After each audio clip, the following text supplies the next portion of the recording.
Good morning to all of you students. Today we are talking about our social science book. Here we are talking about the resources, chapter first of class 8. So here is a story about the concept Mona and Raju. So these are the two characters here to describe the full concept. Mona and Raju were helping Amma to clean their house. So यहाँ पर दो चरित्र हैं इस कहानी में, वो मोना और राजू वो अम्मा की घर पर मदद कर रहे हैं और इस तरह से यहाँ पर आप देख सकते हैं, ये आपका फर्स्ट चैप्टर, थोड़ा सा मैं पास से दिखाऊंगा आपको। तो ये आपका फर्स्ट चैप्टर है सोशल साइंस का, कक्षा 8 का। अब यहाँ पर वो घर में बहुत सारी चीज़ों को देख रहे हैं, जैसे कपड़े हैं, बर्तन हैं, घर की उपयोग की चीज़ें हैं और अनाज है, बहुत सारी चीज़ें जैसे शहद है, किताबें हैं। अब ये सारी चीज़ों को देखकर वो अपनी माँ से क्वेश्चन करते हैं, पूछते हैं कि that is why are important, ये सारी चीज़ें महत्वपूर्ण क्यों है, हम इनको क्यों रखते हैं।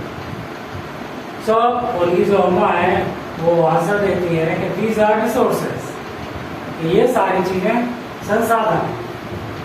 अब संसाधन बच्चों की समझ में नहीं आया। So what is a resource, संसाधन क्या है। Was Raju questions to Amma, anything that can be used to satisfy a need is a resource. किसी भी आवश्यकता की पूर्ति के लिए जब भी हम किसी भी सामग्री का उपयोग करते हैं, किसी भी वस्तु का उपयोग करते हैं, तो वो हमारे लिए एक संसाधन बन जाती है। Look around you and observe. You will be able to identify many types of resources. The water you drink when you are thirsty, the electricity you use in your house, the rickshaw you have used to get home from school. तो बहुत सारी चीज़ें इसमें उदाहरण के लिए आई, जैसे कि रिक्शा है, उसका उपयोग करते हैं स्कूल से घर आने के लिए। और इसके अलावा इसमें उदाहरण दिया कि जैसे पानी, जब हमको प्यास लगती है तो पानी की आवश्यकता पड़ती है हमको अपनी प्यास बुझाने के लिए। तो हमें जिन चीज़ों की आवश्यकता पड़ती है जो हमारे आवश्यक है हमारे लिए, तो ये सारे रिसोर्स की श्रेणी में आते हैं, संसाधन की श्रेणी में आते हैं। इस तरह से इसमें ये कहानी थोड़ा सा आगे बढ़ती है।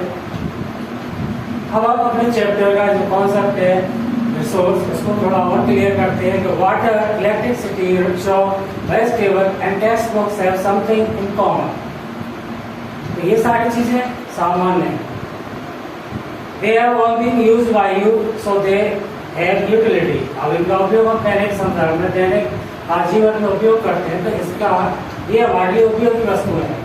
Utility और usability is what makes our object to substance a resource. अब जिस सामान की जितनी आवश्यकता है या जो सामग्री है उसकी आवश्यकता है, उसको एक संसाधन का रूप देती है। अब इसमें थोड़ा सा और आगे हम चलेंगे। तो how does the some things become a resource, Raju now wanted to know. अब एक वस्तु, एक संसाधन कैसे बने, इसके बारे में राजू का अपने दिमाग में एक सवाल है। They are all being used by you, so Amma told the children that things become resource only when you have a value. अब वस्तु की जब तक आवश्यकता है, उसका जो महत्व है, वो महत्व जितना उसका ज़्यादा है, तो वो उतनी हमारे लिए संसाधन का कार्य करती है। Its use or utility gives it a value. तो इसका उपयोग ही इसको महत्वता प्रदान करता है। और रिसोर्सेस है सम वैल्यू सेड अम्मा। अब उसकी अम्मा ने उसको बताया कि सभी जो संसाधन है हमारे चारों ओर, तो प्रकृति ने दिए हैं, तो उनकी अलग अलग कीमत है, अलग अलग उनका महत्व होता है। अब यहाँ वैल्यू का क्या मतलब है, कीमत या उसके महत्व क्या है। Value means worth, Some resources have economic value, some do not. अब यहाँ पर बात आती है कि कुछ जो संसाधन हमारे चारों मौजूद हैं उनकी जो महत्वता है वो कैसी है, इकोनॉमिक, तो वो आर्थिक दृष्टि से महत्वपूर्ण होते हैं। और इसके अलावा metals may have on economic value a beautiful landscapes may not। अब यहाँ पर कुछ धातु हैं जिनका महत्व ज़्यादा है और जिनकी जो अगर हम मूल्य के हिसाब से कीमत लगाएं तो वो ज़्यादा है, वहीं एक ज़मीन का टुकड़ा अगर हम बात करें तो वो कम महत्व का है। इसी तरह से but both are important and satisfy human needs, लेकिन दोनों ही अपनी जगह संसाधन है और दोनों ही मानव के जो आवश्यकता है उसकी पूर्ति करते हैं। उसमें थोड़ा सा और आगे हम बढ़ते हैं। Some resources can commonly economically valuable with time। अब यहाँ पर कुछ संसाधन है जिनकी पहले कीमत कम थी या जिनका उपयोग नहीं था, जैसे कि हम कोयला को कह सकते हैं, जैसे कि बहुत सारी अन्य जैसे लोहा है। अब इसकी समय जैसे परिवर्तित हुआ तो इनका जो उपयोग है वो भी बढ़ा, तो इनका जो महत्व है वो भी बढ़ा। इस तरह से Your grandmother's home remedies have no commercial value today। अब आपकी जो ग्रैंडमदर्स है, अम्मा है, उनमें उनके घर में बहुत सी ऐसी चीज़ें होंगी जिनकी आज के समय में कीमत नहीं है, लेकिन वो उन चीज़ों को संभाल के रखती है क्योंकि उनके समय में उन चीज़ों की कीमत थी। But if they are patented and sold by a medical from tomorrow they could become economically valuable. लेकिन अगर उन चीज़ों को हम दवाइयों के रूप में या औषधियों के रूप में ले करके उनको अगर हम बाजार में लाते हैं तो उनका जो महत्व है वो बढ़ जाता है। इसी तरह से संसाधनों का जो महत्व है उस समय उपरांत बढ़ता जाता है।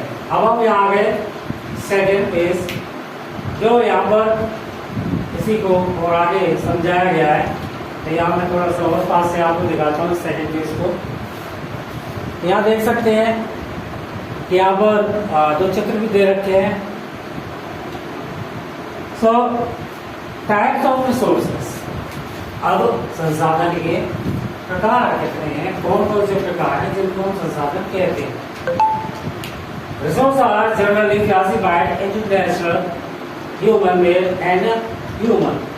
अब हम संसाधनों के जो प्रकार है उसको तीन श्रेणियों में बांट सकते हैं, जैसे कि प्राकृतिक संसाधन और मानव निर्मित संसाधन और तीसरा है मानवीय संसाधन। अब यहाँ पर सबसे पहले हम बात करते हैं नेचुरल रिसोर्सेस यानी कि प्राकृतिक संसाधन। अब यहाँ पर शब्द जुड़ा है नेचुरल। नेचुरल मीन्स प्राकृतिक। प्राकृतिक का मतलब जो प्रकृति ने हमको प्रदत्त की है, प्रकृति ने हमको दी। अब प्रकृति ने क्या क्या दिया, हम अपने चारों तरफ देख सकते हैं, नदियाँ हैं, तालाब हैं, झील है और बहुत सारे जो खनिज खाने हैं वो भी हमको प्रकृति ने हमको प्रदान किए, जिनका हम आज के समय में उपयोग कर रहे हैं। Resources that are drawn from nature and used without much modifications are called natural resources। अब किताब की परिभाषा के अनुसार बात करते हैं नेचुरल रिसोर्स की, तो प्राकृतिक संसाधन वो संसाधन है जिनको हम बिना ज़्यादा छेड़छाड़ के या बिना ज़्यादा आधुनिकीकरण के उनको हम वैसे के वैसे ही उपयोग में ले रहे हैं। अब इसमें हम बहुत सारी चीज़ों को जोड़ सकते हैं, जैसे कि air we breathe, water in our rivers and lakes, that soils, minerals are all natural resource. अब हमारे चारों तरफ हवा है, हम उसका उपयोग करते हैं सांस लेने के लिए। पानी है जिसका हम उपयोग करते हैं दैनिक जीवन में और अपनी प्यास बुझाने के लिए।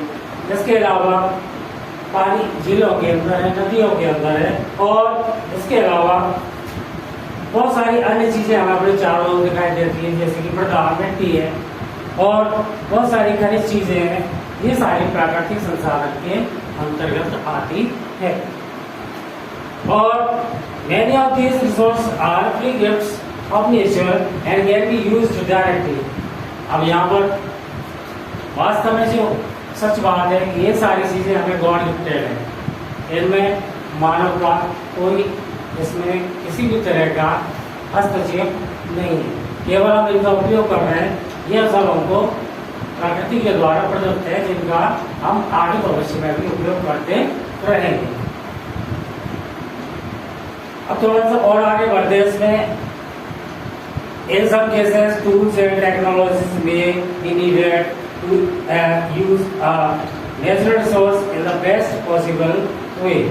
अब यहाँ प्रपोज आ रहे हैं जिनको हम दैनिक उपयोग में लेते हैं, वो सारी चीज़ें भी रिसोर्स में आ जाती है। Natural resource can be broadly categorised into renewable and non renewable resource. अब इसको अगर विस्तृत रूप से समझना है प्राकृतिक संसाधन को, तो फिर इसमें भी हमको कैटेगरी करनी पड़ेगी। इसमें भी हमको दो प्रकार बनाने पड़ेंगे, जैसे कि पहला नॉन रिन्यूएबल, पहला है रिन्यूएबल एंड दूसरा है नॉन रिन्यूएबल। अब रिन्यूएबल जिन संसाधनों को हम पुनः स्थापित कर सकते हैं या जिन संसाधनों को हम आगे भी बार बार स्थापित करके उनका इस्तेमाल कर सकते हैं। और नॉन रिन्यूएबल वो संसाधन है, वो उपयोगी वस्तु है जिनका हम आज तो उपयोग कर रहे हैं, लेकिन धीरे धीरे वो प्रकृति में से खत्म हो जाएगी, फिर आगे हम उनका उपयोग नहीं कर पाएंगे। जैसा कि आजकल हम अपने चारों ओर सुनते हैं, न्यूज़ में सुनते हैं, समाचारों में सुनते हैं कि पानी घटता जा रहा है, हमें पानी का सोच समझ के उपयोग करना चाहिए। इसके अलावा हमारे चारों तरफ कई संसाधन हैं, तो हम जिनका दोहन कर रहे हैं, लेकिन दोहन अति तीव्र गति से किया जा रहा है, जिसके परिणाम हमको फ्यूचर में भुगतने पड़ेंगे। इस तरह से रिन्यूएबल और नॉन रिन्यूएबल रिसोर्सेज की कैटेगरी में इनको बांटा गया। Renewable resources are those which get renewed or replenished quickly. Some of these are unlimited and are not affected by human activities such as solar and wind energy. Yet, careless use of certain renewable resources like water, soil and forest can affect their stock. Water seems to be an unlimited renewable resource, but shortage and drying up of natural water source is a major problem in many parts of the world today. ये वही सारी चीजें हैं जो मैंने अभी आपको बताई थी। तो यह पानी क्या गति से उपयोग है, तो खत्म हो सकता है। और इस तरह से इसमें संसाधनों को दो चीजें और जोड़ी हैं, जैसे कि सौर संसाधन है और दूसरा पवन ऊर्जा। तो इन चीजों को हम कितना भी यूज करें, ये हमको दिन प्रतिदिन नए रूप में मिलती रहती है, तो इनको हम जितना भी उपयोग कर सकते हैं, लेकिन ये खत्म नहीं हो सकते। और अब बात करते हैं हम नॉन रिन्यूएबल सोर्सेज। तो ये non renewable sources are those which have a limited stock. अब इसमें वो संसाधन आते हैं जिनका स्टॉक सीमित है। Once our stocks are educated, it may take thousands of years to be renewed or replenished. अब इसमें ऐसे संसाधन है जिनका हम दोहन तो कर सकते हैं, लेकिन दोहन तीव्र गति से कर सकते हैं, लेकिन उनको पुनर्स्थापित होने में हजारों लाखों साल लगेंगे, क्योंकि वो हजारों लाखों साल लगा के वो चीजें बनी जिनका हम आज उपयोग कर रहे हैं। और अगर हम उनको आज अपनी पीढ़ी में ही खत्म कर देंगे, तो वो आगे फिर अगली पीढ़ी को नहीं उपलब्ध हो पाएंगे, क्योंकि उनको पुनः स्थापित होने में हजारों लाखों वर्ष लग जाएंगे। इस तरह से इन सबको हम नॉन रिन्यूएबल रिसोर्स में रखते हैं। So since the period is much more than human life span. अब इसकी हम बात करें तो ये पूरा जो समय है वो मानव जीवन से कहीं ज्यादा है, इसलिए हमें इन संसाधनों का उपयोग बहुत ही सोच समझ कर करना पड़ेगा। So guys, now let's finish today's this chapter and आगे हम इसमें और इसको आगे पढ़ाएंगे नेक्स्ट एपिसोड में। Thank you.